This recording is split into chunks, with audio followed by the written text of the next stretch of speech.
गीत है अशू लाल फकीर दा। सावी सावी किकरी उत्ते चिट्टे चिट्टे बग डोलना, बग मीन बगले जड़े चिट्टे असां मन्ना लोग सिद्धे तू मन्ना ठग डोलना।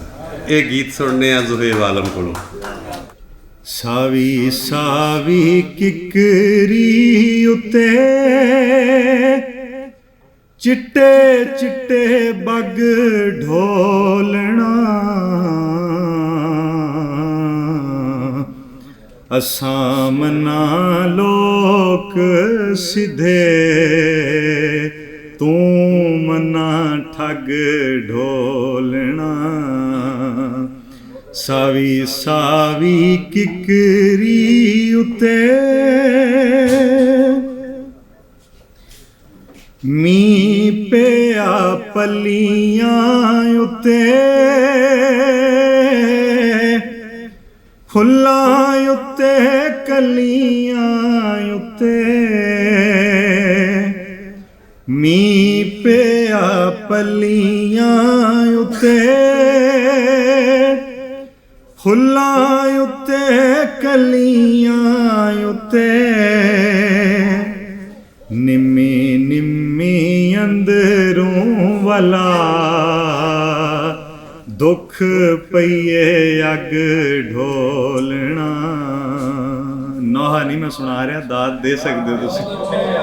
निम्मी निम्मी अंदरों वाला दुख पईए अग ढोलना।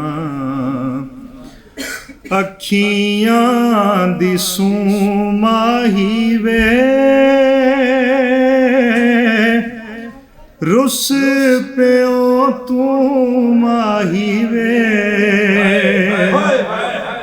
अखियां दी सूमाही वे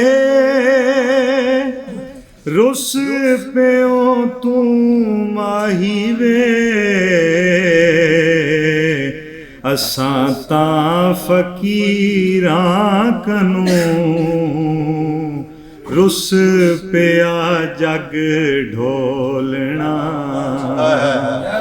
असां तां फकीरां कनूं रुस पिया जग ढोलना। नौ दा चंद्र किथां 7-8 साल किथां। नौ दा चंद्र किथां 7-8 साल किथां। उमरां दी उमरां गई तड़े नावें लग ढोलना। सिंधु तड़े पुत्र असां,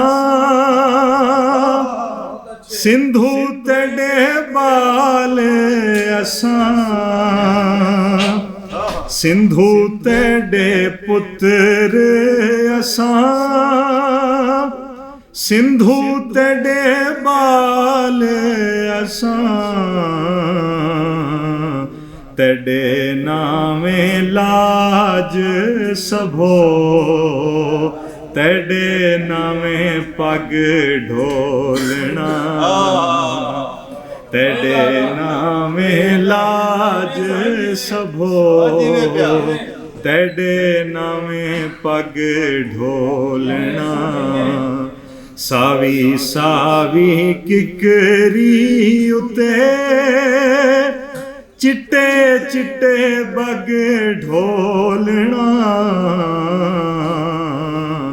असां मन्ना लोक सिद्धे तू मन्ना ठग ढोलना। बहुत शुक्रिया।